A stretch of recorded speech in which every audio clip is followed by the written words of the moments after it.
et je vous laisse exactement encore quelques petites secondes. Là, on a 23% de personnes qui ont répondu. 35, 45, j'attends un petit peu que ça monte pour arrêter le sondage. On est à 60 personnes qui ont répondu. Je me demande si les participants voient un petit peu la réponse ou quand je mettrai fin au vote, peut-être qu'on pourra partager ce que vous attendez. 72. J'attends que ça monte. Votez, votez. Donnez-nous votre avis. 75. Allez, est-ce qu'on arrive à aller jusqu'à 80 ou 80? OK, ça fait 1 minute, donc je vais mettre fin au sondage. Et puis, est-ce que je partage les résultats? Est-ce que vous arrivez à voir le partage, les participants? Donc voilà, nous pouvons voir qu'il y a 66 personnes qui veulent apprendre de nouvelles compétences et avoir des nouvelles idées à ajouter au cours. Donc, on va essayer un petit peu de pouvoir promouvoir ça. Il y a aussi augmenter les connaissances en robotique éducative de manière générale. Super! Alors, je vais arrêter le sondage maintenant que nous avons lancé celui-là. Et puis aujourd'hui, donc nous avons choisi 3 intervenants qui vont justement nous montrer des activités à faire avec Timio concernant l'environnement et aussi les nouveautés que Timio a. Exactement, Sophia. Aujourd'hui, nous avons 3 intervenants.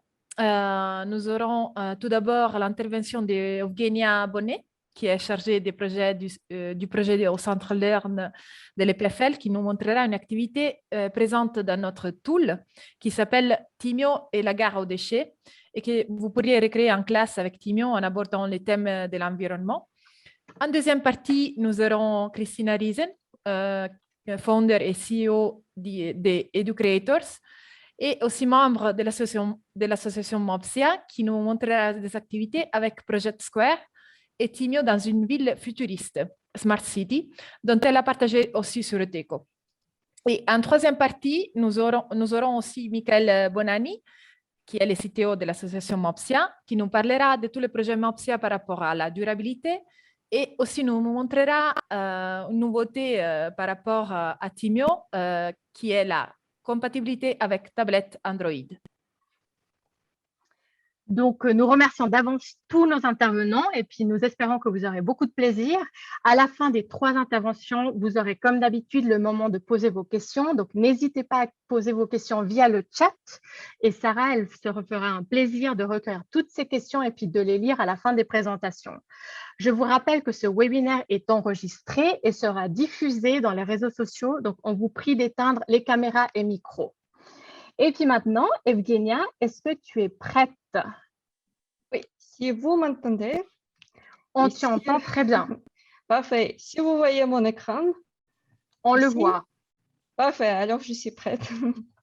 Alors, bonjour à toutes et à tous et merci beaucoup pour ce plaisir de vous raconter, de vous montrer cette activité qui s'appelle Gare aux déchets et qui fait partie du projet Tool qui propose beaucoup plus d'activités et dont je vais parler ces prochaines minutes. Mais tout d'abord, bien sûr, je voudrais juste dire quelques mots sur le sujet que nous abordons aujourd'hui, c'est l'environnement. Ce sujet est devenu très populaire de nos jours parce que c'est vrai que nous avons commencé à avoir des conséquences de nos activités, de toutes les activités humaines. Et bien sûr, il est très, très important de commencer à s'occuper de notre planète à des jeunes âges. Et moi, pour moi, je suis l'exemple d'une personne qui est venue d'un pays où on ne traite pas vraiment les déchets. Et quand je suis arrivée en Suisse, pour moi, c'était, on peut dire, une énigme casse-tête. Comment en fait nous devons trier, quelle différence, pourquoi on doit trier le papier et carton dans les bains différents, pourquoi nous devons mettre le PET et le plastique aussi dans les endroits différents, etc. Et c'est vrai, mais voilà, je suis une personne quand même adulte et j'ai appris cela, mais quand même c'est quelque chose qui n'est pas très très évident, je l'assume et je peux dire que c'est vrai. C'est pourquoi il est très important de commencer à parler de ça, bien sûr, avec les enfants du pays des écoles, parce que l'environnement et le problème de l'environnement, c'est quand même nos habitudes, c'est notre quotidien et tout ce que nous faisons, en commençant par comment on lave et le brosse les dents, et s'il faut, par exemple, fermer de l'eau quand on fait toutes ces procédures matinales, etc. Mais voilà, ici, on tombe dans l'autre sujet et l'autre minimum que nous pouvons proposer à notre nature qui nous entoure, c'est quand même aider cette nature avec le tri de déchets. Alors, tout d'abord, je voudrais juste dire quelques mots sur le projet Tool. Le projet Tool s'appelle Timio in School. Il était financé par le Fonds national suisse et toutes les activités étaient créées à l'EPFL. Le but de ce projet était de créer les liens entre le public, entre les écoles et entre les scientifiques. Pour réaliser ce chemin, nous avons décidé de choisir 8 projets universitaires et pour chacun des projets, on a créé une activité pour l'école primaire, une pour l'école secondaire et une pour le gymnase. En tout, on devrait recevoir 24 activités, mais nous avons fait plus. Il y a 31 activités en français que vous pouvez trouver en ligne et je vais vous montrer plus tard comment le faire. Chacune des activités propose le déroulement suivant. Tout d'abord, il faudra regarder avec les enfants une courte vidéo qui introduit en fait ce projet universitaire, projet de base. Ensuite, il y a du matériel grâce auquel vous pouvez réaliser cette activité dans la classe. Et ensuite, comme une option de plus, vous pouvez nous contacter pour qu'on organise une interview entre un scientifique et votre classe. Ça, c'est optionnel, mais cette option existe toujours, même si ce projet a terminé en 2018. Il durait en tout 4 ans, je crois, entre 2014 et 2018. Mais voilà, le matériel et les programmes qu'on propose là-bas pour Timio, ils sont toujours accessibles. Vous pouvez toujours utiliser. Et d'ailleurs, je voudrais aussi dire que certaines activités du tool, ils proposent d'utiliser le robot Timio comme pas un objet d'apprentissage, mais plutôt comme un outil d'apprentissage. C'est pourquoi, pour certaines activités, nous avons déjà créé les programmes que vous devez enregistrer dans le Timio et ensuite utiliser ce Timio avec ce programme pour expliquer un sujet d'une discipline. Voilà, et ça montre quand même que vu que le projet est terminé il y a quelques années et nous pouvons toujours utiliser les programmes avec Timio qui sont sortis maintenant, ça montre déjà cet effet de la durabilité que vous ne devez pas changer votre robot afin d'utiliser le matériel qui existait, était créé il y a un bon moment.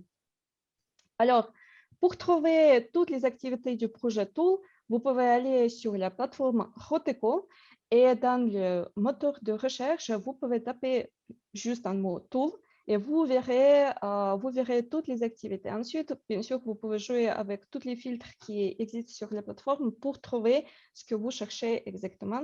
Parce que ces activités, ils ne touchent pas seulement le numérique, mais ils touchent beaucoup d'autres disciplines peut-être qui peut vous intéresser aussi. Et l'objet de ma présentation aujourd'hui, c'est ces deux activités. Vous verrez le matériel pour deux activités à la fois, mais il faut ajouter quand même que l'activité le petit train, on peut dire que c'est un premier pas pour arriver vers la gare aux déchets. Je n'ai pas de temps pour expliquer cette première étape. Je vous laisse regarder ensuite la plateforme et découvrir cela vous-même. Mais la gare aux déchets, c'est l'activité l'objet de notre conversation aujourd'hui. Alors, quand vous ouvrirez la page avec le matériel, vous trouverez les vidéos ici que vous pouvez visionner dans la classe. Et ensuite, tout le matériel nécessaire.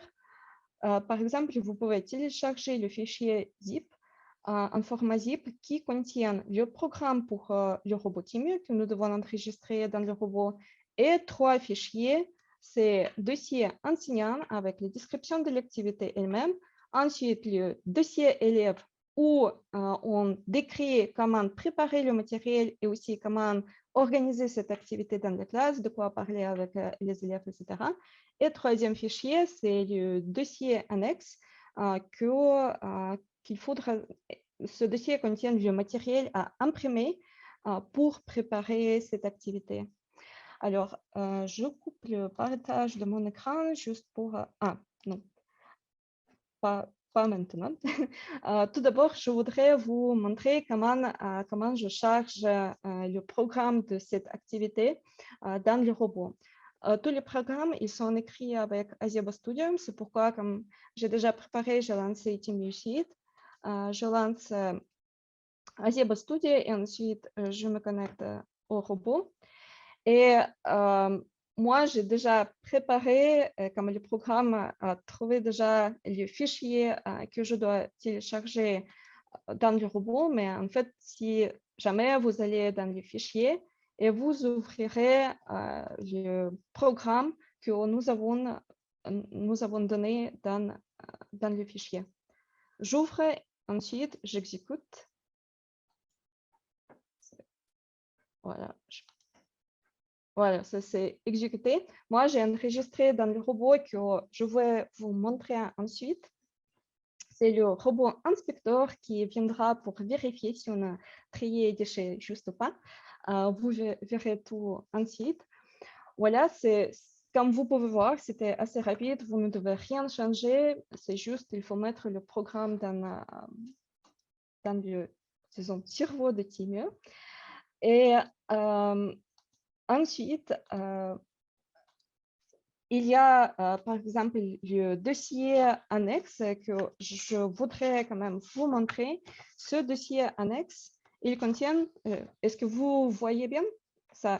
Il contient toutes les images. Par exemple, ici, il y a les cartes à découper avec le type de déchets, par exemple, les œufs, les pommes ou les journaux aluminium, pardon, c'est comme ça, avec les codes barres par lesquels Timio et l'inspecteur, disons Timio, il va regarder si c'est juste ou pas.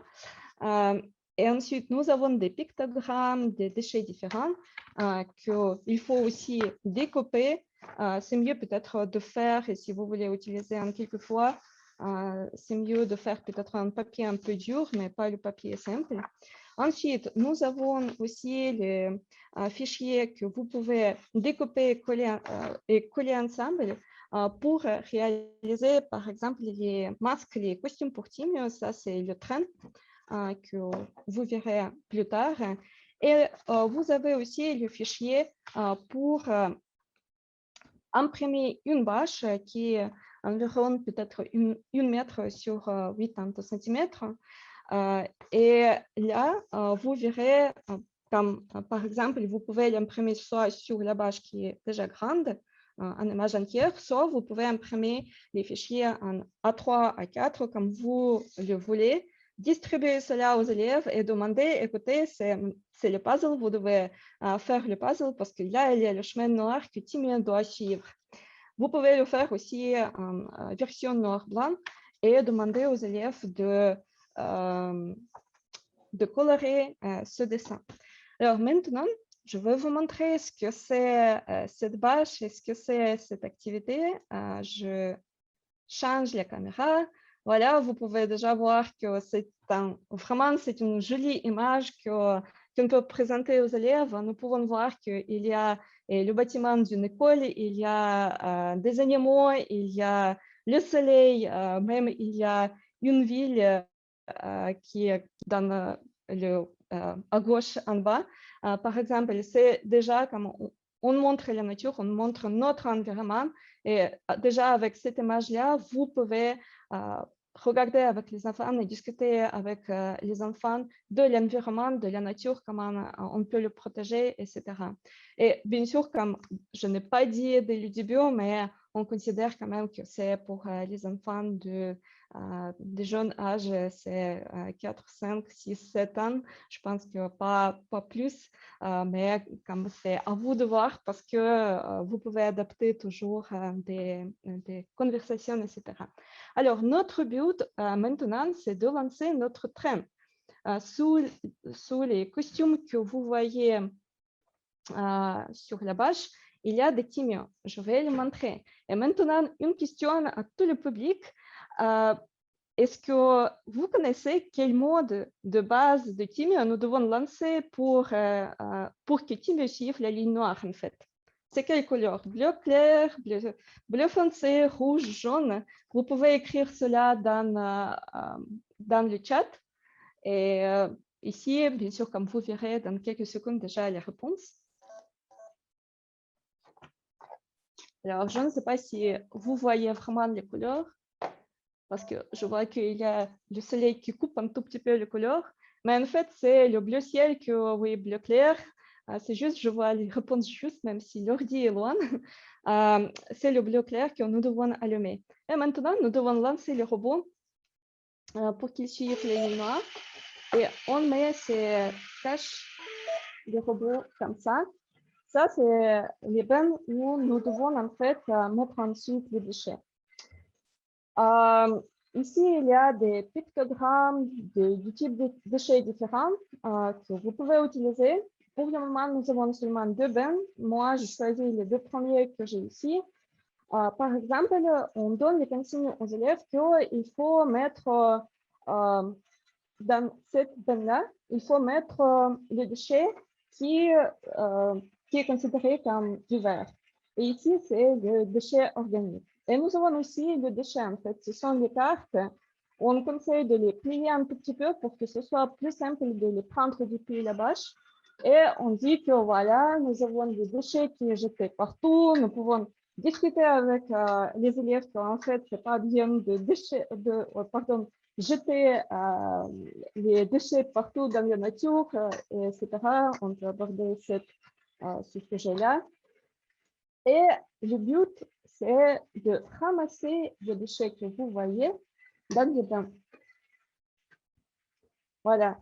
Si tu ne passe, par exemple, le verre, j'ai mis un peu loin. On jette ici. Quelqu'un pense que le verre, c'est aussi, je ne sais pas, il se trompe, c'est ça. Ensuite, les déchets organiques, nous avons les pommes, nous avons encore les œufs. Alors, voilà. Maintenant, on se dit que peut-être c'est tout, les enfants ont arrêté de faire cela. Et maintenant, c'est l'heure de l'inspecteur Tim qui arrive. Il est très sérieux, il est très strict parce qu'il a des moustaches, vous pouvez le voir.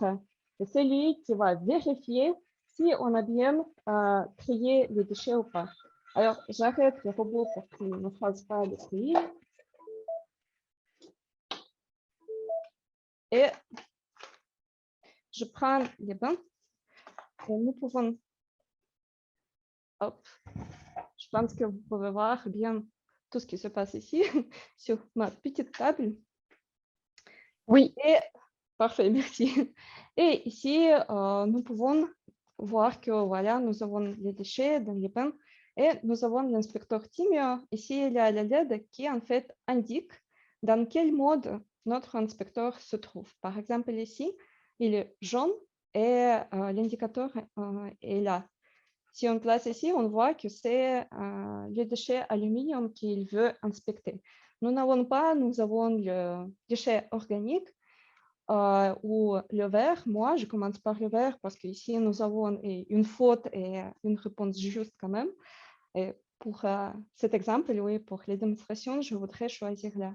Alors, on cherche le mode du verre avec notre inspecteur. Vous pouvez voir que chaque fois quand je change la flèche, nous pouvons voir l'indicateur qui bouge et aussi la couleur de Timio qui change. Et voilà, ici, il y a le bleu, Timio bleu et un bleu foncé, et il indique avec les 2 LED que c'est quelque part là, il y a cette icône du verre. Alors, ce que je fais maintenant, nous devons prendre et introduire le code barre dans Timio. Pour ça, il faut juste incruster le code barre dans les yeux du robot, oui, devant les capteurs, et on presse vérifier. Il a clignoté vert, cela veut dire que c'est juste. Et maintenant, nous pouvons voir ce qui se passe si nous avons une réponse pas juste. On regarde si notre inspecteur est bien programmé. Ouais, alors pour le plastique, ça c'est par exemple des boîtes de yogourt que nous avons mis par une faute. Voilà, nous pouvons voir qu'il est clignoté en rouge, cela veut dire que c'est pas juste et la réponse n'est pas juste. Du coup, vous pouvez, bien sûr, grâce à cela, vous pouvez regarder des déchets différents, vous pouvez aborder les questions, mais regardez pourquoi pourquoi les enfants ont choisi en fait, on fait cette faute, etc. Comme ça, on aborde, on discute, on commence cette conversation importante sur l'environnement avec des petits. Voilà. Ici, c'est comme l'utilisation du robot, il aide à comprendre quand même notre monde, qu'est-ce que nous devons faire. Et je vous invite volontiers d'aller sur la plateforme et regarder tout ce qu'on propose là-bas. Voilà, merci beaucoup. Et je donne la parole au suivant. Merci beaucoup, Evgenia. C'est super intéressant de voir tout ce recyclage, déchets, cette vérification en fait qui se fait par l'inspecteur moustachu. Donc, merci beaucoup de ta présentation. Et maintenant, on va passer à Christina. Christina, est-ce que tu es prête pour ta petite présentation? Tout à fait, Sophia, merci beaucoup. Bonjour tout le monde, très contente d'être avec vous aujourd'hui. Je vais partager mon écran parce que j'aimerais vous montrer le Project Square. Donc, j'ai pensé que peut-être vous ne le connaissez pas et c'est important de dire que c'est une initiative d'éducation ouverte qui est soutenue par un Dream Team de partenaires comme Roteco, comme des autres écoles pédagogiques, EPFL Learn, les académies suisses des sciences. Et puis, nous visons à soutenir le développement de la pensée computationnelle comme compétence transversale du 21e siècle. Project Square s'adresse surtout pour les enseignantes, les éducateurs et les éducatrices, les élèves qui vont se lancer un peu à tout ce qui est pensée informatique, programmation, robotique, intelligence artificielle. Et ce qui est aussi très spécial pour Project Square, on encourage la co-création des activités pédagogiques ludiques au niveau primaire et secondaire dans un environnement qui est pour la plupart débranché et surtout qui favorise la résolution des problèmes liés aux défis de notre monde.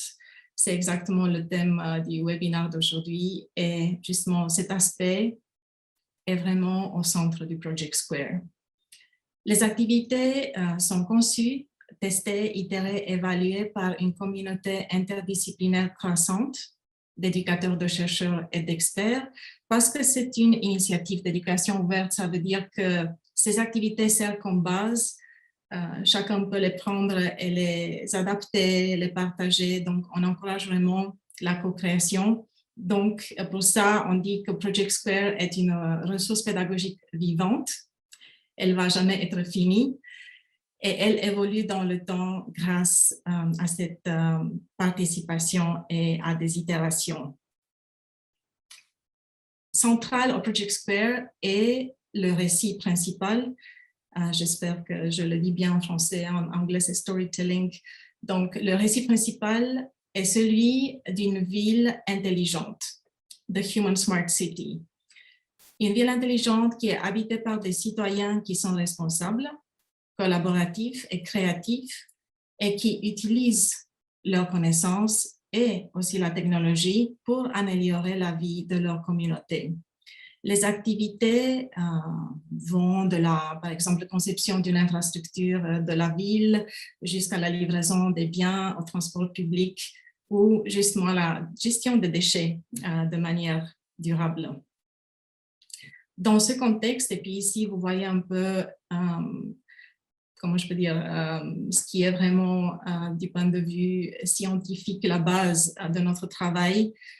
La pensée informatique est justement cette compétence transversale et puis on l'applique à des différents domaines. La robotique, l'intelligence artificielle ou le développement durable. Alors, j'aimerais aussi peut-être vous montrer que dans la partie de conceptualisation des activités, il y a tout ce qui est recherche des sciences de l'apprentissage, par exemple. Et puis, c'est là où nous avons trouvé le concept en anglais, c'est embodied cognition. Donc, vraiment, une immersion totale avec le corps dans le processus d'apprentissage. C'est pour ça, quand nous avons commencé à explorer comment créer du matériel pédagogique pour Project Square, ça s'est montré vite très important d'avoir du matériel qui favorise l'expérience avec le corps, avec les autres dans un contexte qui est vraiment physique, favorise l'action immédiate et puis la réflexion. Après de longues séances de réflexion, aussi tenant compte de comment développer un matériel pédagogique qui puisse, par exemple, être produit par des makerspaces, parce qu'on a pas mal dans des écoles de nos jours, et qui puisse être aussi biodégradable, qui puisse être facile à transporter, qui puisse être utilisé pour des milliers et des milliers d'activités possibles. Notre équipe de designers est finie avec le design de ces tapis en différentes formes et couleurs pour pouvoir transformer la salle de classe dans un environnement spécial. Et on a remarqué pendant les séances de test qu'il suffit de mettre de côté les tables et les chaises, de mettre les tapis par terre et puis d'introduire le récit d'une ville futuriste, Square City, où on se trouve d'un coup et puis où on doit résoudre toutes sortes de problèmes. Cette ville futuriste, elle est habitée par des Steams, on les appelle, les petits que vous voyez tout en haut à droite. Donc, ils sont des personnages très sympas qui apparaissent de temps en temps. Et puis, ils nous aident aussi à découvrir des choses.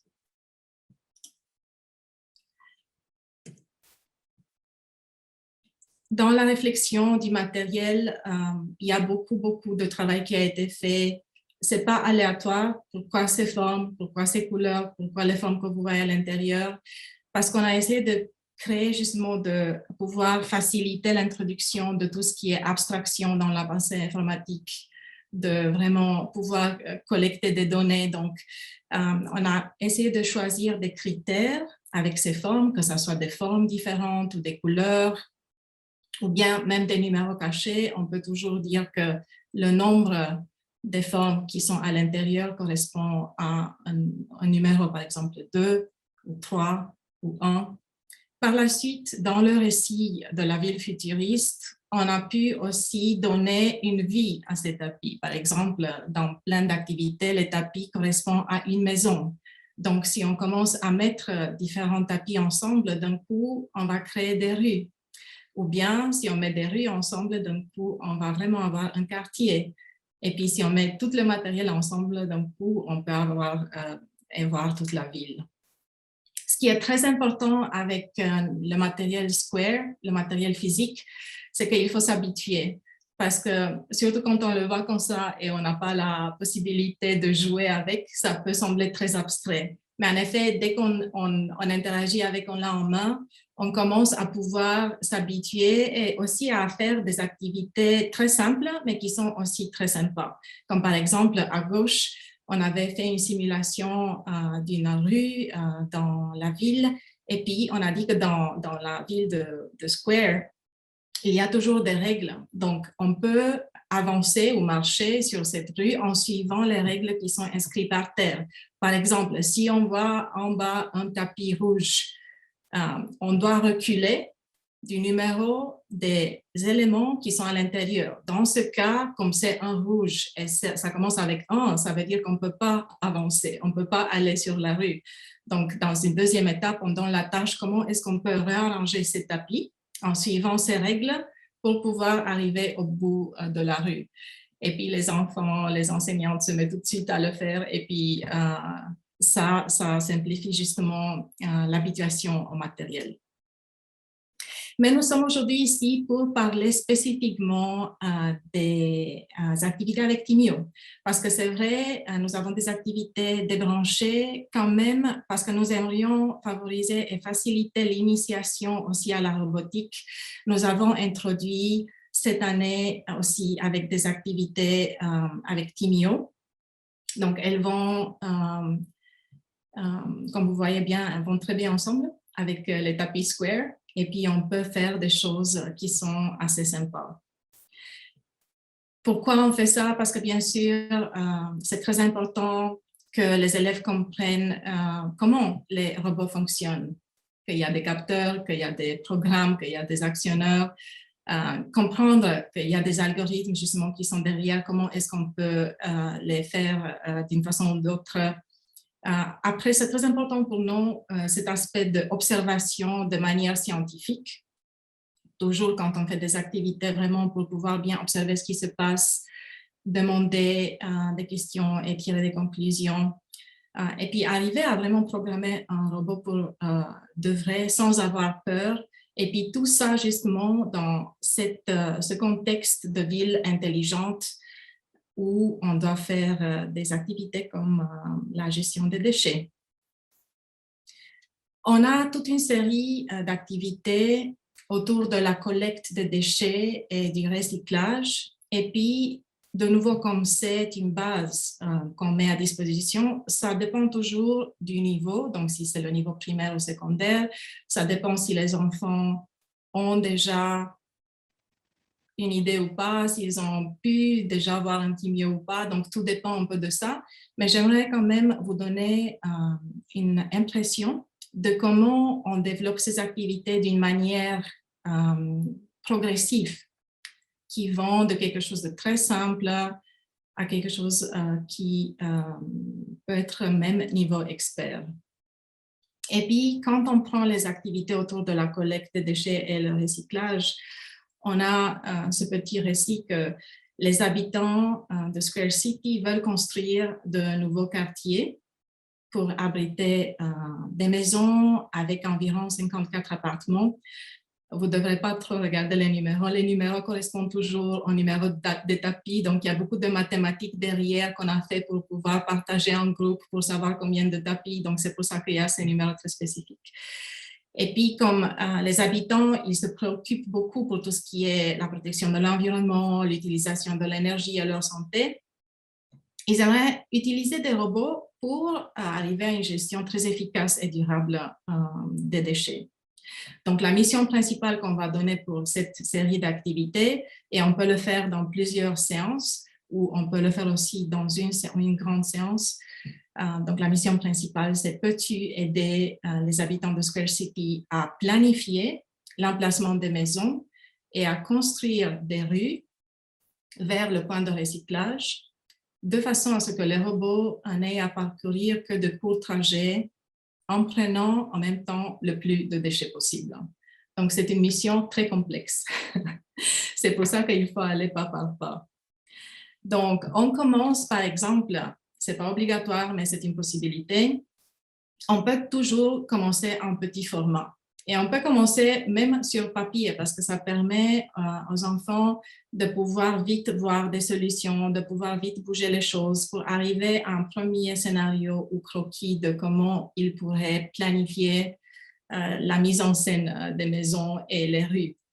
Donc, par la suite, on explique, par exemple, que chaque quartier dispose de maisons avec 9 appartements au total. Dans cet exemple, vous voyez que le numéro des formes à l'intérieur correspond au numéro d'appartement. Bien sûr, chaque appartement va produire du déchet, donc ça va avoir aussi influence sur la quantité du déchet à prendre par la suite. Et puis, c'est très important de commencer à construire des rues d'une façon qui va nous permettre à arriver au point de recyclage le plus vite possible d'abord, et par la suite d'une manière très efficace de collecter tous les déchets. Donc, on commence avec justement ces réflexions, le papier et la possibilité de vraiment tester, itérer. On laisse le temps pour pouvoir trouver des solutions, aussi pour s'échanger entre les groupes. Dans une deuxième étape, bien sûr, une fois qu'on a vu sur papier comment ça pourrait se faire, on va transposer ça dans le monde réel. Et puis là, avant de passer à l'utilisation de Timio, surtout pour des groupes qui sont des novices, qui peut-être c'est la première fois qu'ils utilisent, on va faire quand même un essai, on va tester aussi dans le monde réel, et puis on va utiliser en effet, on les appelle les blobs. Les blobs sont des élèves. En effet, on répartit chaque groupe en équipe de 3. Il y a un blob qui est censé être le robot. Il y a un programmeur et il y a un testeur. Et puis, avec ces équipes de 3, on va donner comme objectif vraiment de faire la simulation de ce que Timio va devoir faire pour se déplacer, pour ramasser les déchets. Et puis, en même temps, bien sûr, il y a ces rôles bien déterminés. Donc, il faut d'abord bien réfléchir à écrire sur papier le programme pour le blob d'une manière très simple avec les commandes de base. Donc, on va les initier déjà à utiliser les commandes de base, aller en avant, en arrière, tourner à gauche, à droite. Et puis, par la suite, le blob va commencer son voyage. Le testeur va vérifier, bien sûr, si le blob suivit les instructions telles quelles. Et puis, si les instructions sont mal exécutées, on va faire ce qu'on appelle bug fixing. Et puis, on va le faire jusqu'à ce que ça tienne la route. Dans une troisième étape, une fois qu'on a fait ça, on a remarqué que certains blobs, ils ne sont pas capables de suivre les commandes. Ça arrive tout le temps. Donc, ils comprennent pas du tout suivre la ligne ou stop. Ils vont faire un peu à leur façon ce qu'ils veulent. Donc, c'est pour ça que les ingénieurs de Square City vont développer des capteurs pour mieux diriger et contrôler leurs mouvements. Et ici, il s'agit on peut utiliser par exemple le pied du blob comme capteur pour simuler qu'est-ce qui se passe si, en effet, au lieu d'avoir ces commandes qui nous arrivent oralement, on a des capteurs par terre et puis on va suivre par la suite justement ce qu'ils nous disent.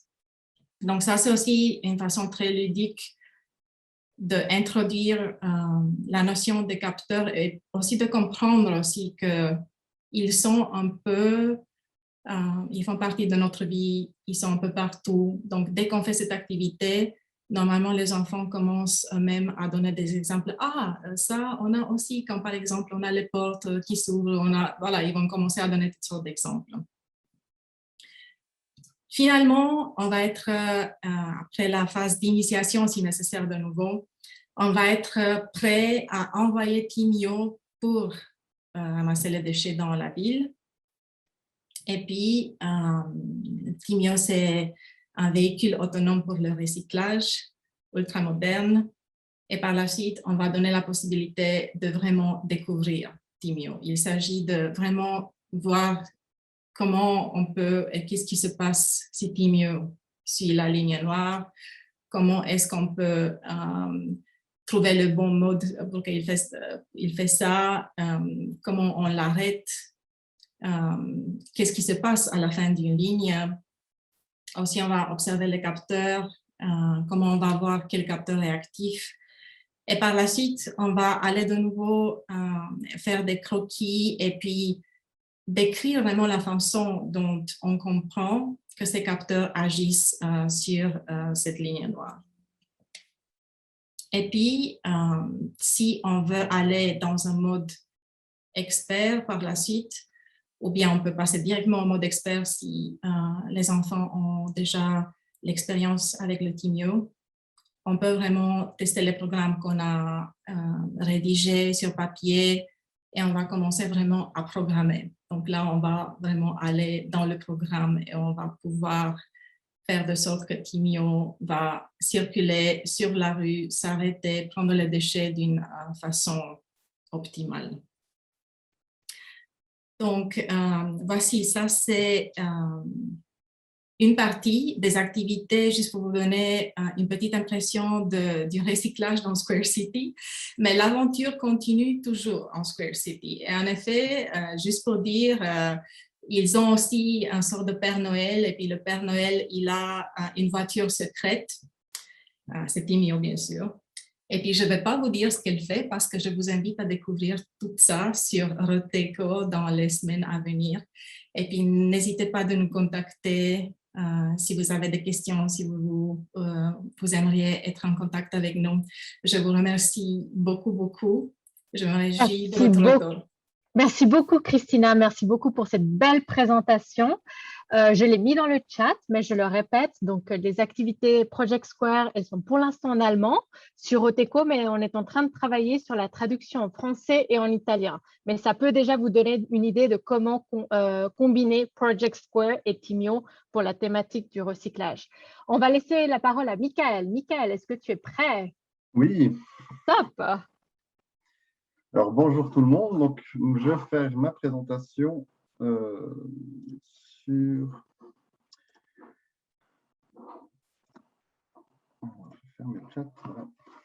sur la Timio et la durabilité.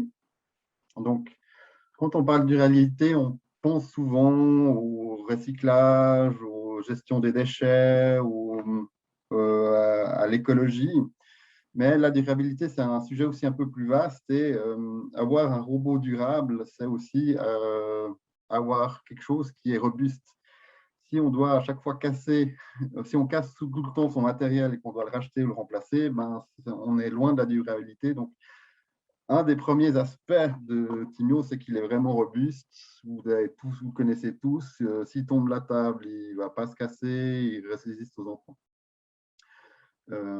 C'est un robot aussi multi-âge. Donc, dès le départ, on a voulu mettre le plus de choses possible dans le robot à cette époque. Et ça permet au fait d'avoir un robot qui est assez polyvalent, qu'on peut utiliser depuis le plus jeune âge jusqu'à l'université. Donc, l'idée, c'était un peu que le robot suit l'évolution de l'enfant tout au long de sa scolarité et son éducation, ce qui permet de ne pas multiplier les devices hardware. Quand on pense durabilité et gestion du temps, qu'un objet soit utile pendant de longues années, ben, il faut que le logiciel qui permet de le programmer continue de fonctionner. Donc, c'est ce qu'on essaye de faire aussi chez Mopsia, c'est de suivre les évolutions logicielles et de maintenir le plus longtemps possible les compatibilités avec les nouveaux OS et les anciens OS. Donc, Timio Suite est par exemple encore utilisable avec des vieux Mac que même Apple ne supporte plus. Donc, on essaye de faire vraiment le mieux qu'on peut dans ce domaine qui évolue au fait très vite. On fait aussi beaucoup attention à qu'on reste back compatible. Alors, peut-être je vais m'exprimer ce que ça veut dire. L'idée, c'est si on sort une nouvelle version de logiciel ou si on sort un nouveau firmware pour le robot, ben, on aimerait que ça fonctionne quand même avec les anciennes versions. Donc, par exemple, quand on a sorti Timio Suite avec un nouveau firmware pour le robot, ben, on a quand même fait attention que le firmware fonctionne aussi avec les vieilles versions de programmes Azeba 1.6. Et on va essayer de continuer, on continuera à faire ainsi. C'est-à-dire, si on sort un nouveau firmware, normalement, il fonctionnera aussi avec les vieilles versions du programme. Et inversement, les programmes fonctionnent normalement aussi avec les vieilles versions de firmware. Et s'il y a des meilleures fonctionnalités avec les nouveaux firmware, ben, actuellement, Timio Suite propose justement les mises à jour automatiques au robot.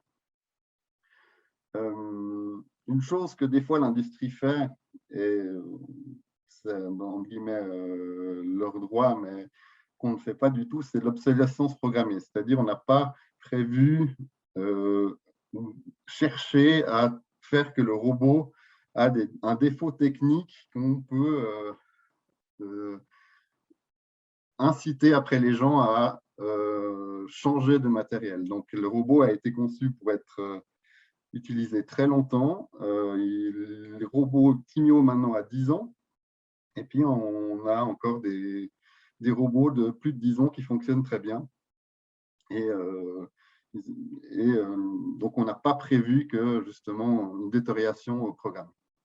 Et puis quelque chose qui est peut-être aussi très important pour l'open source, donc c'est l'open source. Donc si le robot, vous avez les plans des robots, si vous avez le code du software, ben, vous pouvez vous-même, entre guillemets, réparer le robot en ayant les plans dessus, ou bien si le soft n'est peut-être plus maintenu par nous-mêmes, mais que vous avez les sources, vous pouvez toujours essayer de recompiler ou avoir l'historique du software et vous-même maintenir, par exemple, pour une version très spécifique de matériel que vous avez, le software pour Timio. Donc, tout cet ensemble aussi fait que le robot, il n'est peut-être pas écologique, hein, c'est du plastique, mais c'est un robot durable parce qu'on essaye de le faire qui reste très longtemps utilisable. Un autre aspect aussi, c'est le service après-vente. Donc, chez Mopsia, on a un site web qui permet normalement de vous aider pour réparer ou causer des problèmes de robot. Cette année, on a refait un peu l'entrée de ces sites web justement dans le service d'assistance, où vous trouverez peut-être plus facilement les informations que vous avez un problème avec un robot ou bien avec le logiciel ou pour chaque programme. Dans chaque catégorie, vous avez des questions-réponses qui normalement vont vous aider. Et si ça ne suffit pas, dans chaque catégorie, vous pouvez nous écrire un commentaire qui nous écrira un mail qui ira dans notre centre d'assistance et normalement, on va répondre au mieux à vos problèmes pour vous aider. Ça arrive que nos réponses ne suffisent pas par mail, donc on fait de temps en temps des vidéoconférences pour comprendre et aider les personnes au mieux. Et dans le service après-vente aussi, on a toujours, dans une éthique, enfin une option de durabilité écologique, on ne va pas remplacer automatiquement un robot, on va plutôt essayer de le réparer. Donc, il y a beaucoup dans le commerce de vendeurs que dès qu'il y a un problème avec un appareil, on le remplace. Nous, on fait plutôt le contraire, c'est dès qu'on a un problème avec un appareil, on le répare et on essaye en dernier lieu de le remplacer s'il y a vraiment besoin ou s'il est sous garantie.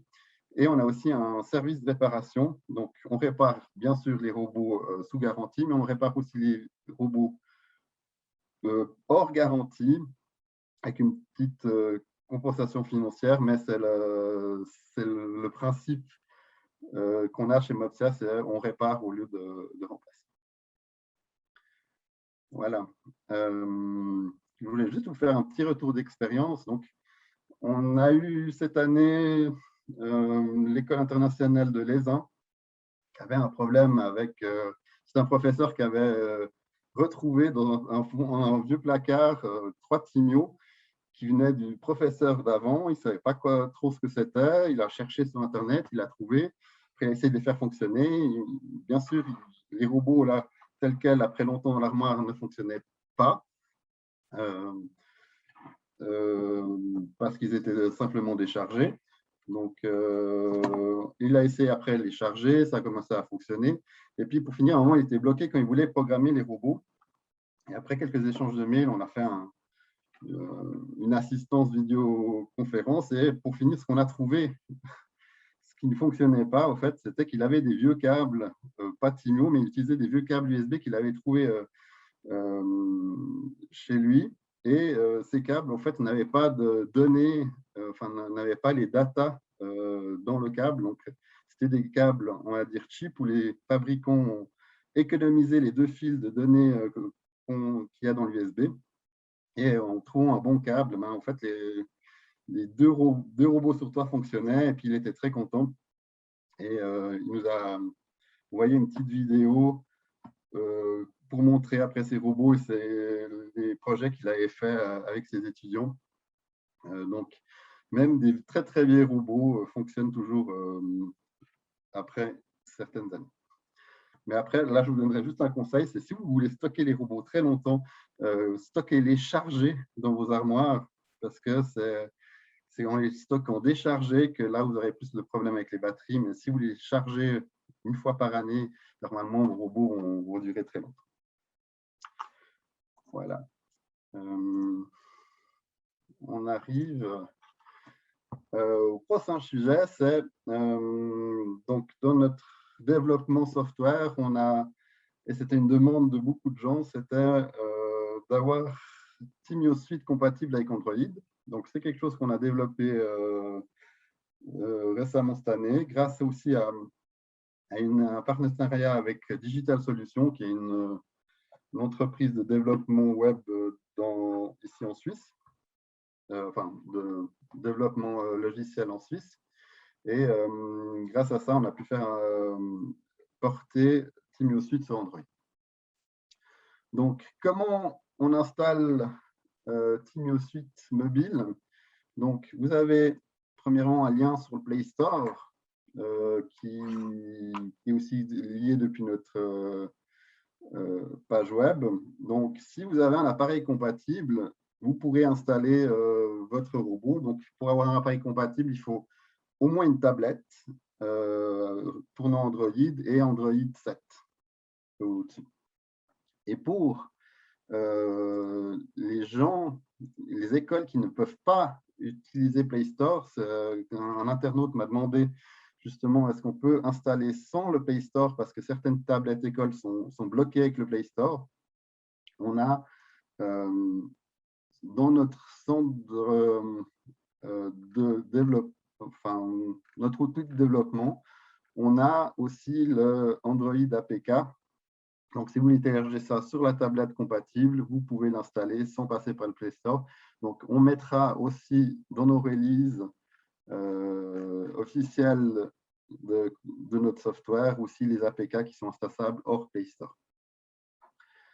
Et puis, pour finir, je vais vous faire une petite démo. Donc,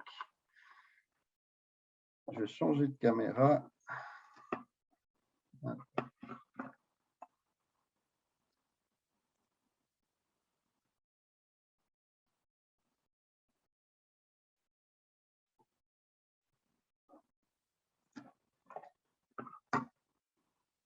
Voilà, donc j'ai une tablette Android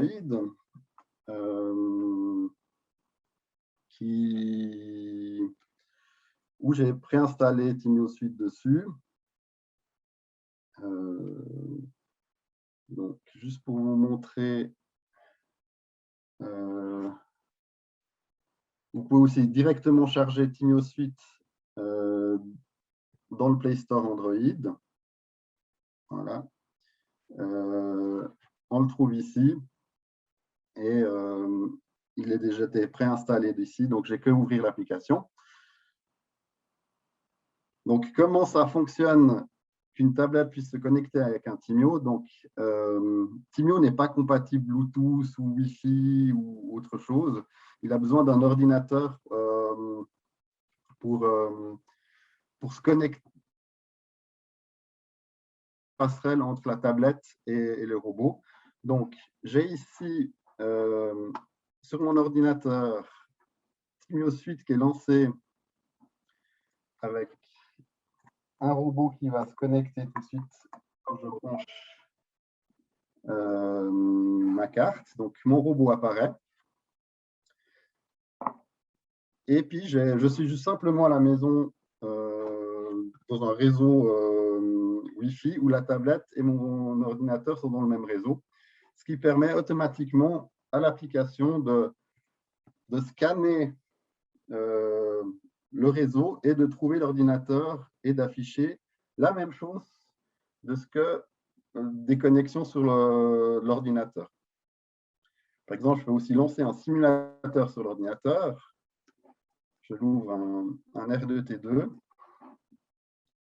où le simulateur apparaît. Ils apparaissent sur mon ordinateur et ils apparaissent aussi instantanément sur ma tablette. Donc, il n'y a rien, il n'y a aucune configuration spéciale à faire. La seule chose qu'il faut, c'est avoir Timio Suite lancé sur son ordinateur et Timio Suite sur la tablette. Et après, on peut choisir le robot et le programmer. Donc, sur les versions mobiles, on n'a que VPL3 et Scratch. Et une fois que j'ai choisi mon robot, ça va se lancer. Je pense que ma connexion Internet est un peu plus lente que d'habitude, mais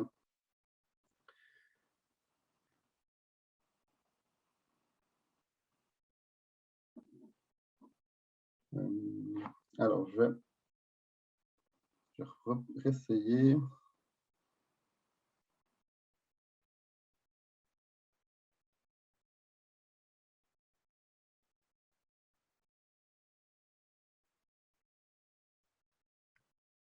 Alors, je lance VPL. Donc, VPL, c'est affiché sur ma tablette et je peux, comme vous connaissez Timio, programmer mon robot depuis la tablette. Et j'envoie le code au robot. Et mon robot avance. Ouais. Je ne vais pas aller plus dans les détails, mais c'était pour vous montrer comment c'est facile de se connecter avec une tablette à un robotique. Merci beaucoup, Michael, pour cette présentation. Moi, je tenais beaucoup que tu faisais ce type de présentation parce que la compatibilité avec Android, ainsi comme celle-là avec iPad, c'était une chose très demandée par nos clients, par les professeurs en Suisse, comme en France. C'est un outil qui désormais presque, je dirais, la moitié des écoles primaires ont déjà. Donc, c'est aussi un outil Timio qu'on peut utiliser avec les tablettes Android et iPad. Donc, n'hésitez pas à les tester. Moi, je passerai maintenant aux questions qui sont arrivées. Et on a eu beaucoup de questions. Peut-être, je vais aller au fur et à mesure. Je vais poser peut-être une question seulement par intervenant parce qu'on a quand même un petit peu de temps. Et pour les gens qui aimeraient quand même poser directement eux-mêmes des questions, ils peuvent rester après pour en discuter directement avec nos intervenants ou avec Michael, parce on a eu aussi beaucoup de questions par rapport à comment réparer des robots, comment faire. Donc, tout d'abord, peut-être que je vais demander à Michael, comme il est déjà ici, on a eu pas mal de questions par rapport au Timio à réparer. Donc, est-ce que tu peux bien nous expliquer comment faire, par exemple, si je suis basée en France et j'ai mon Timio qui ne marche pas. J'ai vu quelqu'un qui a écrit qu'ils ont eu des problèmes des câbles, surtout sur les Timio filaires. Comment je peux faire quelle est la démarche en fait pour me faire réparer mon Timio? Alors, je dirais la première démarche, c'est aller sur nos centres d'aide et de bien contrôler, d'avoir suivi toutes les astuces qu'on donne pour essayer de voir que votre robot fonctionne correctement. Après, le contact mail aussi, on peut vous donner encore plus d'astuces ou peut-être répondre plus spécifiquement à votre problème. Par exemple, pour le France, on a certains de nos revendeurs qui sont aussi formés pour réparer les robots. Donc, pour des robots sous garantie, vous passez par votre vendeur. Et puis, pour des robots hors garantie, on peut aussi imaginer de nous les renvoyer en Suisse, où on peut faire une réparation suivant les cas. Si on parle d'USB, donc c'est vrai que les premières versions des robots on avait un connecteur USB qui, à la longue, se fragilise et les connexions sont moins bonnes. C'est quelque chose qu'on arrive à réparer, c'est souvent de refaire les soudures du connecteur, donc ça c'est possible.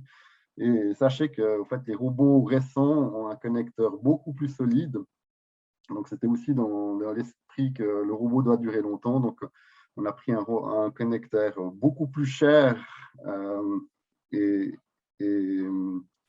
fiable sur les longues années pour les productions actuelles.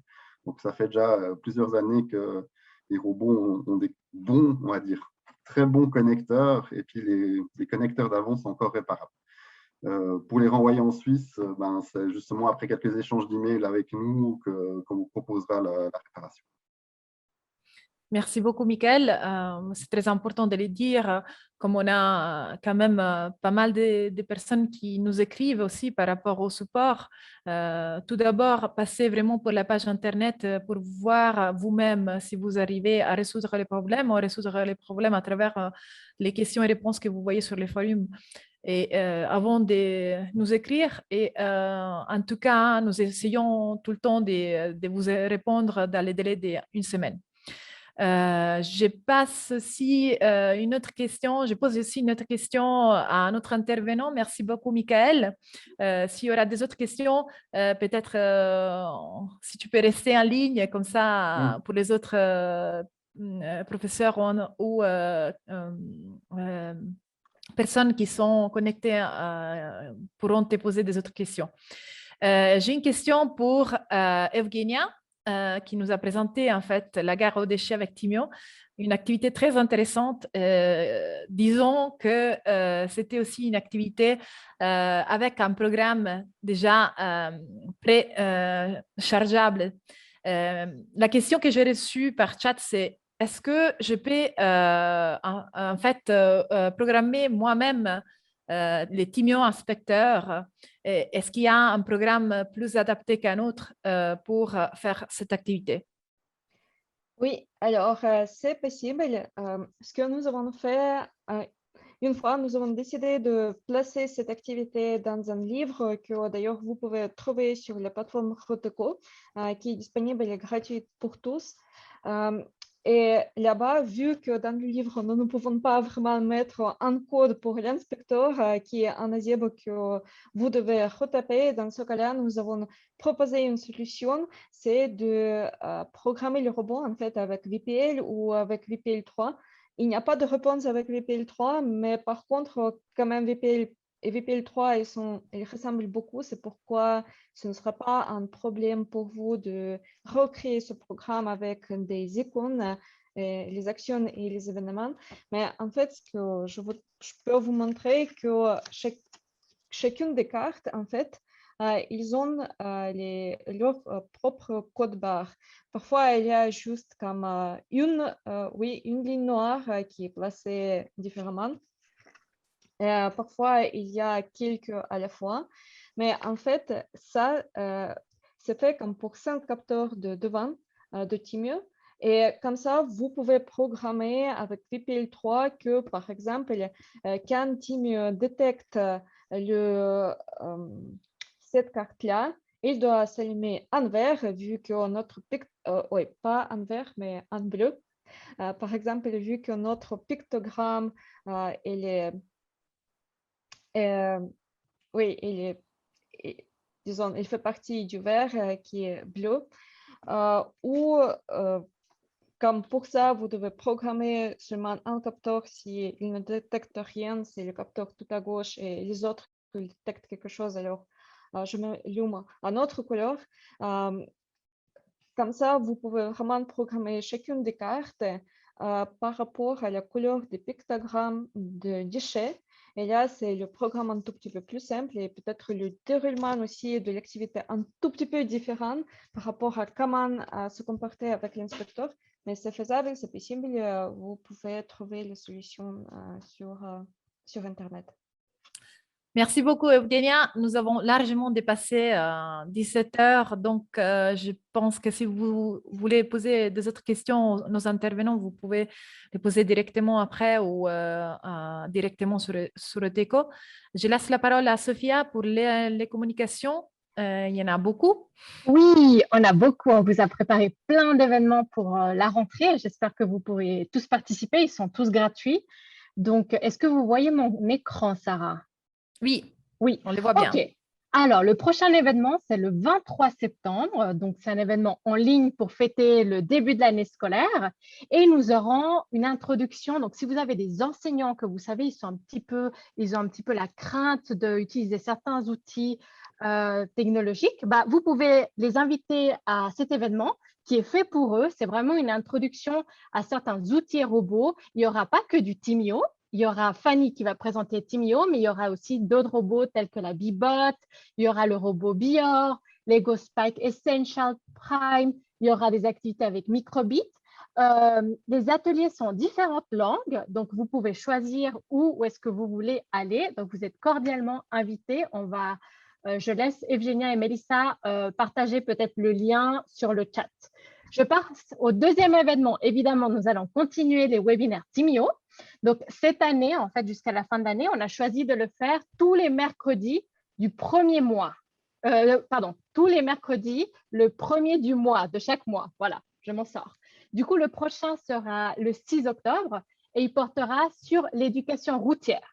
Donc, vous pouvez déjà aller vous inscrire pour le prochain. Et puis, n'hésitez pas aussi, si vous voulez intervenir parce que vous avez fait des activités dans vos classes, dans cette thématique-là, à écrire ou à Sarah ou à moi. Nous avons encore des places pour les speakers. Ensuite, comme vous le savez, cette année, c'est les 10 ans de Timio. Et puis, nous allons préparer un événement, un hackathon, d'accord? Donc, en fait, ça va être le Hackatimio 2021. Donc, il sera en ligne. Les dates sont du mercredi 17 au soir jusqu'au samedi 20 novembre. Et puis, vous pourrez bientôt vous inscrire. On est en train de préparer tout ça, de vous préparer le programme, mais réservez déjà les dates si vous voulez participer. Donc, l'intérêt, c'est de créer des activités utilisant Timio dans l'intelligence artificielle. Et finalement, on veut vous inviter au webinaire avec Eugenia qu'on est en train de préparer. Sachez que les ressources que vous partagez avec nous sur Roteco, il ne faut pas à chaque fois réinventer la roue. C'est-à-dire, moi, je vais prendre des ressources qui ont été partagées pour les utiliser dans d'autres projets. Et on a eu un mandat, en fait, de l'HEP Berne où ils nous ont demandé de créer cette tente qui va d'école en école avec une espèce de boîte pour donner aux enseignants. Et du coup, on va vous présenter, en fait, les ressources qu'on a pris, modifiées pour justement ce projet-là. Et ça sera le 21 octobre, à nouveau à 16h. Et puis, par contre, là, on va tester un nouveau format. Ça ne sera pas sur Zoom, mais on va faire un live sur YouTube parce qu'on essaie aussi de trouver une modalité qui puisse plaire à tout le monde. Donc, voilà, on a partagé les liens sur le chat et maintenant, je vais arrêter mon partage et je vais laisser la parole à vous. Si vous avez des questions, si vous voulez prendre la parole, n'hésitez pas, c'est le moment pour. Donc, vous pouvez allumer vos micros et puis poser vos questions à nos intervenants.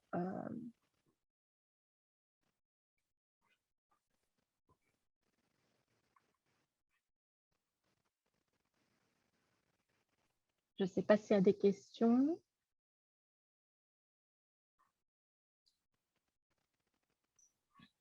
Si quelqu'un veut intervenir directement. Oui, bonjour. Il y a Karim. Bonjour Karim. Bonjour tout le monde, bonjour. Excusez-moi, Eugenia, je vous ai coupé la parole. Ok. S'il vous plaît, moi je suis en France et j'ai commencé à GMT+1, c'est-à-dire à 17h heure française. Je ne sais pas si je suis en retard ou si je suis à l'heure.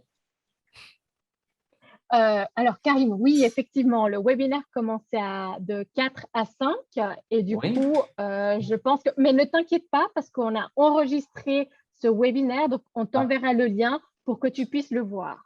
Donc, je suis en retard d'1 heure, c'est bien cela?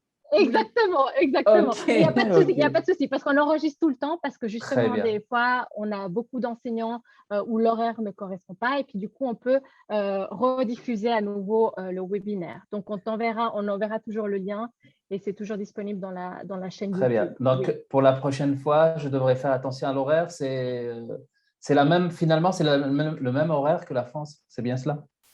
Oui. Normalement, c'est le même horaire que la France. Oui, Ok, ok. Merci. Moi, j'avais une question pour le Square City. oui, Amandine, tu peux y aller. Le matériel, on peut se le procurer sur le site. Combien ça coûte? Est-ce que c'est quelque chose qu'on doit fabriquer nous? C'est juste cette information-là qui me manquait. Merci beaucoup, Amandine, de ta question. En effet, les deux sont possibles. On a fait de sorte qu'on peut l'imprimer même sur papier pour commencer si on veut, donc c'est très simple. Ou si on a la possibilité d'utiliser, par exemple, le matériel et on a un makerspace, on peut aussi le fabriquer nous-mêmes, on a toutes les données. Ou pour des écoles en Suisse, pour ceux qui font partie de nos projets, on va le faire en collaboration avec un makerspace dans le canton de Vaud. Donc, ça dépend un peu si vous êtes en Suisse ou si vous êtes ailleurs. Oui, je suis en Suisse sur le canton de Vaud. Mais si vous avez justement, je vais vous mettre dans le chat mon adresse email et puis on peut entrer en contact et par la suite, on peut voir comment on peut faire de sorte que vous avez un kit si ça vous intéresse. Volontiers, oui, avec grand plaisir. Et puis, si jamais, Amandine, je sais aussi que Christina et puis Francisca, donc elles ont créé ces activités-là qu'elles ont postées sur Roteco. Et tu peux aussi, tu as le PDF en fait téléchargeable. Je te montre vraiment très rapidement. Donc voilà, là, je t'ai pris une activité qu'elles ont postée. Pour l'instant, comme je te dis, c'est en allemand. Mais Oui. tu peux, là, tu as le document. Quand tu cliques dessus, tu tombes sur les petites étiquettes que tu peux imprimer, soit les petites pour les activités que Christina elle a montré au début, soit Oui. imprimées en grand, carton ou papier, parce que des fois, on ne peut pas les faire envoyer, et puis en grand. Voilà. Ok. Ah ouais, bah parfait. Non, mais top. Alors, je vais rentrer en contact avec toi, Christina, et je t'enverrai un mail comme ça. Super, je me réjouis. Merci Merci beaucoup. beaucoup. Au revoir. Merci. N'hésitez pas à prendre la parole si vous avez d'autres questions, c'est le moment. Donc, bonjour. Moi, Bonjour Stéphane. je suis de l'autre côté de l'océan. Ça paraît par mon accent, possiblement. Pour avoir accès au webinaire, parce que moi, comme Karim, disons que je viens de me connecter parce que j'avais en tête peut-être plus le 5 heures de décalage. Mais pourtant, je pensais que j'étais à l'heure parce que chez moi, il est 11 heures le matin. Mais on est avec des élèves ou on est en travail, donc c'est plus ardu. Pour avoir accès au webinaire, est-ce que je me rends sur le site Roteco et je vais voir un lien quelque part si vraiment j'ai entendu la chaîne YouTube? Oui, alors, en fait, on essaye vraiment de mettre des informations partout. Donc, que ce soit sur le site Timio, il y a une page où tu as tous les webinaires. Que ce soit sur Roteco, tu auras dans les news à chaque fois les webinaires. Et sinon, on met les vidéos sur le YouTube de Roteco où on a tous les webinaires depuis le numéro 1. Donc, je vais mettre le lien aussi dans le chat. Comme ça, tu pourras voir la rediffusion là. Et il me semble aussi que Sarah, en fait, elle envoie un message après le webinaire à toutes les personnes qui se sont inscrites. Elle envoie un message avec le lien aussi du webinaire. Donc, normalement, Stéphane, vu que tu es là, donc tu t'es inscrite à ce webinaire, du coup, Sarah t'enverra automatiquement via MailChimp ou je ne sais pas comment tu fais, Sarah. Juste une précision. En fait, normalement, on envoie les liens de l'enregistrement après plus ou moins une semaine max.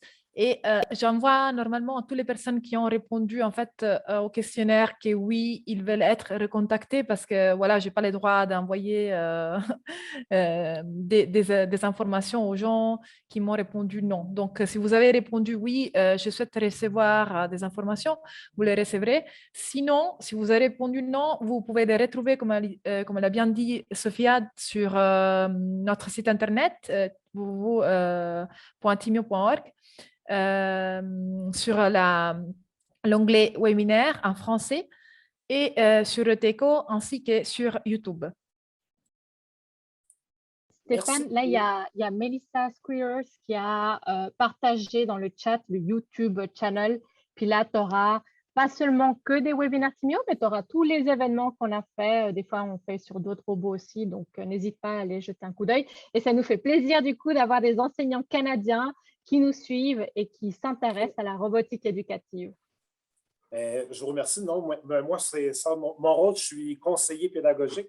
Donc, ça revient peut-être un peu au TIS en France. Je crois, dans l'éducation nationale, il y a des TIS et tout. Donc, et c'est ça, je fais programmation, je fais robotique avec les gens. Donc, on développe les compétences numériques avec les élèves. Moi, je travaille avec des élèves de chez vous, ça serait la maternelle 4 ans jusqu'au, je crois que ça serait le lycée première année à peu près.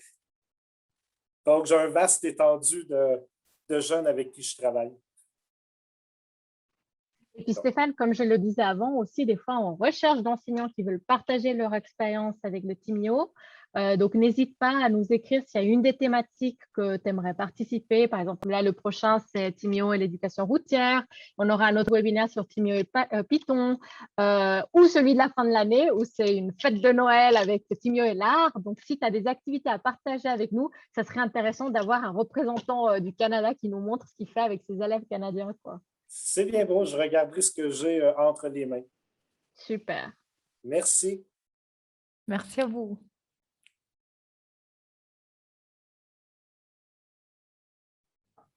Je vois que Rebecca nous écrit Réseau Canopé en France aime Timio aussi. Oui, c'est vrai. Et puis, on a aussi contact avec eux. D'ailleurs, je pense qu'on va faire aussi peut-être des webinaires ensemble avec des intervenants de Réseau Canopé. Moi, j'étais présente à Ludovia Exleterme la semaine passée. J'ai pu être en contact avec beaucoup de gens du réseau Canopé. C'est super tout ce que vous faites. Et surtout, en fait, je disais aussi en chat à des différents professeurs que vous allez accompagner aussi à des formations. Donc, n'hésitez pas aussi à prendre contact avec Réseau Canopé. Même Rebecca, si vous voulez partager même votre site Internet pour prendre contact. Oui, moi je suis médiatrice à Réseau Canopé, médiatrice numérique, et donc on organise des formations Timio et j'aime beaucoup suivre vos interventions, vos webinaires pour me tenir au courant de tout ce que vous faites. Ben voilà, Voilà. ce mois-ci, on va sortir Python pour Timio, donc il y aura aussi des nouveautés qui vont arriver, des autres activités pédagogiques, donc un nouveau aussi programme, peut-être pour les étudiants un peu plus âgés, pas les tout petits. Mais on cherche en fait de découvrir plus de monde possible pour que Timio peut être utilisé à tous les âges. Oui. J'avais une petite question par rapport aux logos qui sont derrière sur votre fond d'écran. Donc Timio, je connais. J'avais des questions un petit peu précises sur quelle est la différence entre Mobzilla, Roteco, tous les logos qui sont derrière vous. Quel rôle vous avez exactement en fait par rapport au développement de Timio? Alors si tu veux répondre en première, Sophia, oui, moi je réponds volontiers. Alors en fait, si tu veux, Roteco, c'est la Robotic Teacher Community. Donc, on n'a pas que des ressources que Timio. On souhaite avoir des ressources avec d'autres robots, Lego Mindstorm, Ozobot. Et d'ailleurs, tu peux aller sur le site Roteco et tu as d'autres ressources. Après, c'est vrai que par la proximité géographique et de nos labos, on travaille beaucoup avec Timio. Mais on souhaite justement s'accroître et avoir de plus en plus de ressources et aussi des événements avec d'autres types de robots. Donc voilà, on travaille en collaboration avec Timio, Mopsia. Et puis R2T2, c'est un autre projet. Donc peut-être Evgenia, je te laisse prendre la parole et expliquer ton projet. Oui, alors le projet R2T2 signifie Rescue, oh my god, Remote Rescue with Timio 2, maintenant je me souviens. Voilà. Et nous proposons l'activité, peut-être vous connaissez parce que le réseau Canopé, ils ont déjà participé plusieurs fois à ces missions. Ce sont des missions qu'on organise pour toutes les écoles de toute la planète à distance, où les enfants se connectent à distance depuis leurs écoles avec nous, au robot chez nous, et ils peuvent réaliser une mission tous ensemble, en collaboration tous ensemble. Ils communiquent entre eux par le chat via YouTube, etc. Mais nous avons une structure aussi comme séparée de Mopsia. Et c'est plutôt, nous avons organisé une association et nous essayons de sortir comme une start-up de l'IPFL ces prochaines années. On essaie de le faire et j'espère qu'on arrivera. Voilà, c'est notre but de proposer cela au plus large public et de trouver des ressources pour le faire. Moi, personnellement, Rebecca, je travaille pour l'association Mopsia. Je suis responsable de un peu la communication, du marketing, mais aussi de gérer toute la distribution, de faire des liens, des partenariats, d'être présent au salon, comme je disais justement avant. Donc, c'est l'association qui s'occupe de la production et de la commercialisation des timions. Qui était conçu à l'EPFL. Donc, en 2010, ils ont créé cette petite structure, cette association au but non lucratif, justement détachée de l'EPFL, mais toujours en coopération. En fait, on travaille encore aujourd'hui sur des nouveautés qui bientôt on vous fera savoir. En fait, déjà Python pour Timio, c'est grâce aussi à la coopération avec l'EPFL qu'on est en train de mettre en place ce type de programmation. Pour Timio. Ok, merci beaucoup. De rien.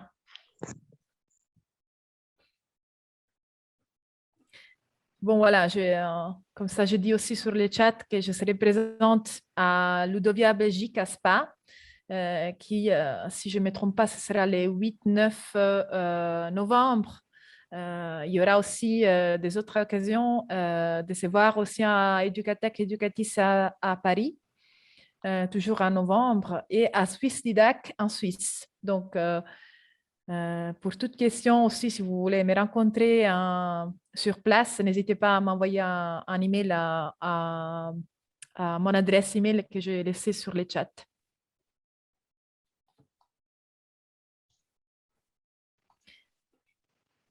Alors, je pense que nous pouvons fermer ce webinaire. Donc, on arrête l'enregistrement, tu couperas Evgenia.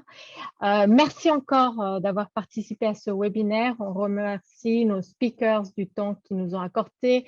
Michael, Evgenia et Christina, merci beaucoup de votre investissement, de votre temps. Merci aux participants de toujours nous suivre, d'être toujours ici avec vos questions. Ça nous fait vraiment plaisir d'avoir cette communauté internationale qui se crée. Et puis, du coup, on vous attend au prochain webinaire. Donc, comme je vous ai dit, le mercredi du 1er mois, donc c'est le 6 octobre à la même heure. Et puis, de toute façon, on vous enverra aussi le lien de la rediffusion de celui-ci.